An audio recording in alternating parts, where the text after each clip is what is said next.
आपने एक बात कही कि दोनों बच्चों को एज ए माता पिता भी जनरली होता रहेगा कि गुरु भगवान परीक्षा ले, वहाँ पे पास हो जाते हैं, मम्मी पापा से जब विनंती करते हैं कि हाँ मुझे दीक्षा लेनी है, मेरा मुहूर्त लेने के लिए आप पधारो, तो माता पिता के तौर पे जो परीक्षा लेनी होती है आपने अपने बच्चों की किस तरह ली, वो एक जानना चाहूँगा। सब अपने अपने तरीके से एक अलग अलग स्थिति के अनुसार परीक्षा होता है। हर एक परीक्षा इनके लिए जो ली है वो उनके लिए अलग हो जाती है जी।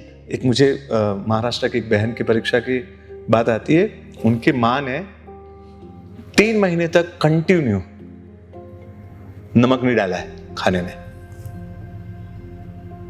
और 3 महीने तक उन्होंने मुमुक्षु के चेहरे को देखा कि सिर्फ बातचीत से नहीं, अंदर की मानसिक खिन्नता होगी ना तो चेहरे पर दिख जाएगी। बराबर। 3 महीने तक उस मुमुक्षु ने कुछ भी अपनी तरफ से फेस पर भी आने नहीं दिया, क्योंकि वो सुना नेचुरल। फिर 3 महीने तक या कुछ महीनों तक उन्होंने 1 महीने तक मिर्ची के बिना का खाना ऐसा किया, फिर भी उनका कुछ नहीं आया। फिर उन्होंने कहा कि आप तैयार हो।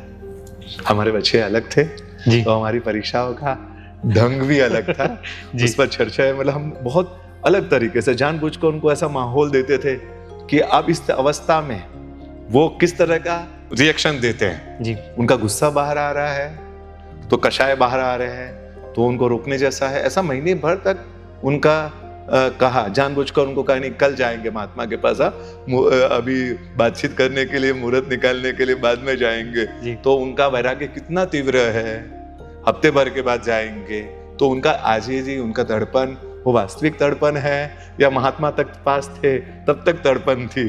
दीक्षा ऐसे महात्मा के पास दीक्षा दीक्षा दीक्षा, हाँ उसके बाद वो घर पर भी आकर उसकी तड़पन, ये वो बच्चा मेरे पास आकर पापा चलो ना, वो अब उन्होंने उन महात्मा से मिलने का कहा है ना, तो आप पहले हम उन महात्मा से चलते, तो वो पीछे पीछे पड़ते थे। भाई छोटे वाले थे, छोटे वाले की मैच्योरिटी वैसी थी, आपको शायद लग रहा है कि उम्र छोटी थी, लेकिन मैच्योरिटी लेवल छोटे वालों का बहुत ज्यादा था। तो उनकी तो मुझे कोई परीक्षा की इतनी जरूरत भी नहीं पड़ी थी, क्योंकि उनका मैच्योरिटी लेवल है। आज भी उनके एज के हिसाब से उनका मैच्योरिटी लेवल बहुत ज्यादा दिखते हैं। तो हर एक मुमुक्षु के आत्मा का अलग अलग तरीका होता है, वो माँ बाप ही समझेंगे जी, जो उनके साथ रहते हैं जी, उनकी स्थिति को जानते हैं, वही उनकी परीक्षा लेने का वास्तविक अकदर और वास्तविक स्थिति अनुसार परीक्षा ले पाएंगे।